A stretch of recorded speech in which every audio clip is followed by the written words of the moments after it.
चला तर मंडळी, आज आपण करत आहोत करायला अगदी सोपी अशी शेंगदाण्याची पोळी। यासाठी आपण पाव किलो शेंगदाणे भाजून थंड करून घेणार आहोत। त्यात पाव किलो गूळ व वेलची घालून हे सर्व आपण मिक्सरमधून बारीक करून घेणार आहोत। अगदी बारीकही करायचे नाही व जाड तर अजिबात ठेवायचे नाही, अशा प्रकारे ते वाटून घ्यायचे आहे। व आता आपण गव्हाचे पीठ मळून त्यामध्ये या पोळ्या करणार आहोत।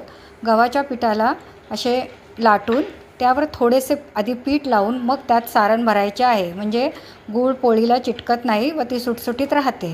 अशा प्रकारे भरपूर सारण भरून आपण ती लाटून घेणार आहोत व ती अगदी हळुवारपणे लाटायची आहे। अगदी पोळीच्या काठाकाठापर्यंत पुरण पसरले पाहिजे, अशा प्रकारे ती लाटून घ्यायची आहे। व आता ती आपण तव्यावर घालून चांगली तुपावर भाजून घेणार आहोत। तूप आवडत नसेल तर आपण तेलही लावू शकता।